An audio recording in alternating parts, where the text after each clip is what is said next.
So hello everyone, my name is Sobia Fatima, I'm MBBS third professional student from Nalanda Medical College, Patna। और बताइए कैसे आप सब। हम बिल्कुल ठीक हैं। एंड आज की जो वीडियो है उसमें आप सबको, जितने भी नीट एस्पायरेंट्स हैं मेरे, उन सबको हम कुछ टिप्स देना चाहते हैं, कुछ ट्रिक्स बताना चाहते हैं एंड प्रॉपर मतलब किस तरीके से एग्जाम के पेपर में, नीट के पेपर में या जेईई के पेपर में क्वेश्चन सॉल्व करना है उसके बारे में बताना चाहते हैं कि किस टाइप से अटेम्प्ट लेना है क्वेश्चंस को।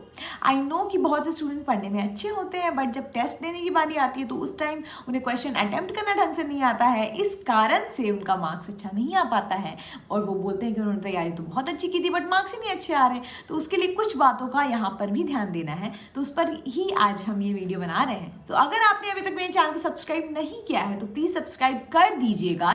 नीचे सब्सक्राइब का बटन है एंड साथ ही साथ बेल आइकन भी प्रेस कर दीजिएगा। एंड अगर ये वीडियो अच्छी लगे तो लाइक और शेयर भी जरूर करिएगा। Let's begin. कि क्वेश्चन को कैसे अटेम्प्ट लेना है, जैसे कि मेरे हिसाब से हमको लगता है अगर आप बायो में जा रहे हैं तो बायो में तो आप सारे क्वेश्चन को अटेम्प्ट ले सकते हैं, वैसा कुछ न्यूमेरिकल्स टाइप्स होता नहीं है। तो हम तो बायो करते थे, फिर केमिस्ट्री, फिर फिजिक्स। तो बायो में आप सारे क्वेश्चन को अटेम्प्ट लीजिए, आपको जिसमें डाउट है वो छोड़ के फिर केमिस्ट्री पे रहिए। केमिस्ट्री में मेरे हिसाब से आपको पहले ऑर्गेनिक इनऑर्गेनिक कर लेना चाहिए, क्योंकि फिजिकल थोड़ा न्यूमेरिकल है तो वो लास्ट के लिए रख देना चाहिए। आपको केमिस्ट्री में इनऑर्गेनिक ऑर्गेनिक कर लेना चाहिए, आपको उसमें जो जो बन रहा है वो सब बना लेना चाहिए एंड जो डाउट है उसको छोड़ देना चाहिए। फिर फिजिक्स पे जाना चाहिए। फिजिक्स में भी जो उस टाइप के क्वेश्चन है जो थोड़ा सा तुरंत बन जाए, बहुत से क्वेश्चन होते हैं फिजिक्स में जिसमें ज़्यादा दिमाग या ज़्यादा न्यूमेरिकल्स नहीं करने होते हैं, ज़्यादा टाइम नहीं वेस्ट होता है, मेनली टाइम की बात करें तो वो सब आप पहले कर लीजिए। फिर वापस से आप तीनों सेक्शन बनाइए एंड फिर जाकर न्यूमेरिकल्स करिए। मतलब ये मेरा पर्सनल ओपिनियन, हमको लगता है इससे टाइम भी बचेगा एंड नेगेटिव मार्किंग भी कम होगी एंड मेरे हिसाब से आपका मतलब मेन टाइम मैनेजमेंट सही रहेगा। एंड जहाँ तक प्रैक्टिस की बात है, जहाँ पर टेस्ट देने की बात है, क्वेश्चन पेपर सॉल्व करने की बात है, तो मेरे पास आप सबके लिए एक बहुत ही बढ़िया ऐप है, क्योंकि बहुत से लोगों को तैयारी तो करनी होती है बट प्लेटफॉर्म नहीं मिलता है। प्लेटफॉर्म अगर मिलता भी तो इतना सारा है कि चॉइस क्या करें। तो मेरे पास आप लोग के लिए एक ऐप है जिसका नाम है अमेजन अकेडमी। अमेजन अपना ऐप लाया है, लॉन्च किया अमेजन अकेडमी, उसके बारे में हम कुछ बताएंगे आपको।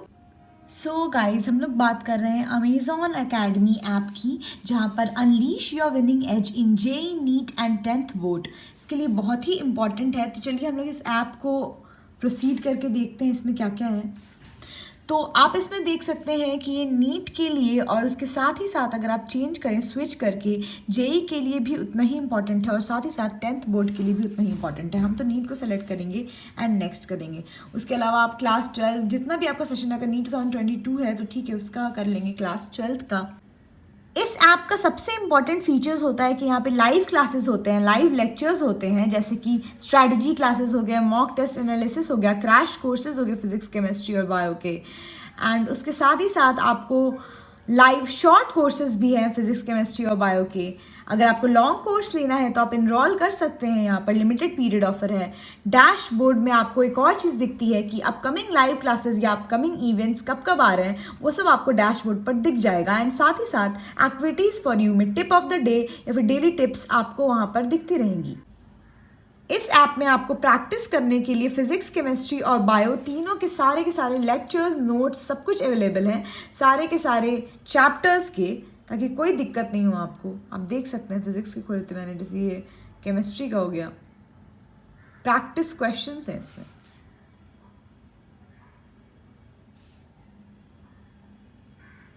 हर तरह के क्वेश्चंस आप देख सकते हैं। आप वापस जाएंगे, ये बेसिकली प्रैक्टिस के लिए है।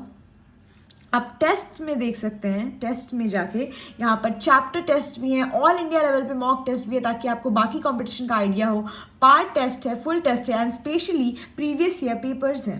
प्रीवियस ईयर पेपर्स बहुत इफेक्टिव होते हैं, इससे आइडिया होता है कि किस टाइप के क्वेश्चंस आते हैं। साथ ही साथ यहाँ पर काउंसलिंग की भी ऑप्शन है, अगर आपको कोई भी बात की क्वेरी या दिक्कत हो रही है तो आप यहाँ पे एनरोल कर सकते हैं।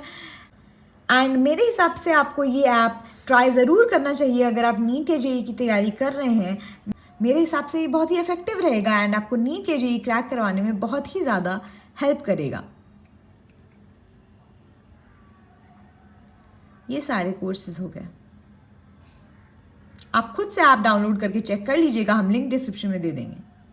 सबसे पहली बात तो जो लोग नेगेटिव मार्किंग करते हैं, हाँ हम अब ये नहीं बोलेंगे कि हम कभी नेगेटिव मार्किंग नहीं किए हैं, हम भी एज अ स्टूडेंट बहुत नेगेटिव मार्किंग किए हैं, स्पेशली जब हम 11th-12th में मतलब स्टार्ट किए थे बनाना, तो हमको लगता था कि सारा क्वेश्चन अटेम्प्ट लेना ही सबसे अच्छा होता है एंड छोड़ देना खराब होता है। बट ऐसा नहीं होता है। आपको नेगेटिव मार्किंग से कैसे बचना चाहिए, आपको उसी क्वेश्चन पे बबल करना चाहिए जिस पे आप 110% श्योर हो। 5 या 10% भी लग रहा है कि नहीं होगा ये आंसर, तो आपको उस टाइम के लिए वो स्किप कर देना है। हाँ आई नो कि अगर आप बायो से स्टार्ट कर रहे हैं, फिर आप अगर फिजिक्स, जैसे भी आपको सीक्वेंस है तीनों में, एंड अगर आप हर वो क्वेश्चन जिसमें आपको ज़रा सा भी वो लग रहा है उसको छोड़ते जाएंगे तो एंड में बहुत क्वेश्चन बच जाएगा। बट नेगेटिव मार्किंग से तो वो बेटर है। आप अगर बायो में आपको कुछ क्वेश्चन में डाउट है तो आप उसको नहीं करिए उस टाइम, थोड़ी देर के लिए छोड़ दीजिए। आप केमिस्ट्री करिए, फिजिक्स के कुछ करिए, वो दोनों में भी जो मैं आपको डाउट है वो छोड़ दीजिए एंड वापस से आप एक और बार रिवाइंड, और फिर वापस से आप एक और बार रिवाइंड करिए एंड आप उसको डबल श्योर करिए। आप उसको 2 बार सोचिए, 3 बार सोचिए बायो के क्वेश्चन को। कभी कभी कैसा होता है कि बाद में क्लिक करता है, तो अगर आप बबल कर दिए होंगे तो फिर बाद में भी क्लिक करेगा तो फायदा नहीं होगा। तो अगर आप दोबारा जाएंगे एंड आपको बाद में क्लिक कर गया तो आप उसको लगा दीजिए एंड आपको जिसमें डाउट है वो आप छोड़ ही दीजिए। मेरे हिसाब से छोड़ देना वो ज़्यादा बेटर है नेगेटिव मार्किंग से, कि आप सोच लें कि मे भी तुक्का लग जाए। नेगेटिव मार्किंग में तुक्का उक्का का नहीं सोचना है। नेगेटिव मार्किंग में अगर नहीं श्योरिटी है तो आप छोड़ दीजिए वो क्वेश्चन। एंड बहुत बार तो नेगेटिव मार्किंग ऐसा हो जाता है कि पता नहीं रहता है कि श्योरिटी है कि नहीं श्योरिटी, लगता है कि हाँ यही सही है, स्पेशली बायो में लगता है कि हाँ हम तो सही कर रहे हैं एंड उसमें गलत हो जाता है। तो उसमें फिर 2-3 बार क्वेश्चन को पढ़िए, एटलीस्ट 2-3 बार नहीं तो कम से कम 2 बार तो ढंग से क्वेश्चन को पढ़िए एंड सारे ऑप्शंस को ढंग से देखिए, तब जाके कहीं पे आप बबल करिए। कभी भी आप कोई टेस्ट करिए तो उसके बाद हमेशा क्वेश्चन पेपर को दोबारा बनाइए। अगर आप टेस्ट देकर आ रहे हैं कहीं से या फिर आप खुद से 3 घंटा बैठ के टेस्ट दे रहे हैं, तो अगर आपका टेस्ट हो गया, आप बाद में आंसर मिलाए, तो आपको फिर से वो दोबारा से वो वापस से पूरा क्वेश्चन पेपर बनाना चाहिए एंड आपको देना चाहिए कि आपको कहाँ कहाँ गलती हुआ था एंड कौन कौन से क्वेश्चन में गलती हुआ था, फिर उसका आंसर कहाँ पे अवेलेबल है, फिर आपको वो आंसर देखना चाहिए एंड आपको मिलाना चाहिए कि आप कौन से थॉट प्रोसेस में आपकी गलती हो रही थी कि आपके दिमाग में ये चीज़ नहीं आया। तो क्वेश्चन पेपर को एग्जाम के बाद सॉल्व करने वाला चीज़ बहुत लोग नहीं करते हैं। बेसिकली लोग एग्जाम के बाद क्वेश्चन पेपर लाते हैं, मतलब इधर उधर रख देते हैं, भुला जाता है। तो वो बहुत इंपॉर्टेंट है कि आप सहेज के रखिए क्वेश्चन पेपर को एग्जाम देने के बाद और आके वापस से उसको बनाइए, क्योंकि जितना प्रैक्टिस करेंगे उतना सही रहेगा हमारे लिए। बबलिंग पे भी बहुत ध्यान देना कि आप किस टाइप से बबल कर रहे हैं। बहुत लोग हर क्वेश्चन को करते करते बबल करते हैं, आप ऐसे भी कर सकते हैं, बट हमको लगता है कि उसमें थोड़ा सा अगर आप श्योर नहीं है तो नेगेटिव मार्किंग होने ज़्यादा चांस है। तो आप सब्जेक्ट वाइज कर सकते हैं। जैसे आप बायो बना के फिर बायो को करिए, तो आप एक बार अगर आप उसी टाइम नहीं बबलिंग करिएगा, अनटिक करिएगा, जब पूरा बायो हो जाएगा उस टाइम बबलिंग करेगा, तो आप दोबारा से एक बार सोचिएगा कि सही है यही कि इसको छोड़ दें, इस टाइप से।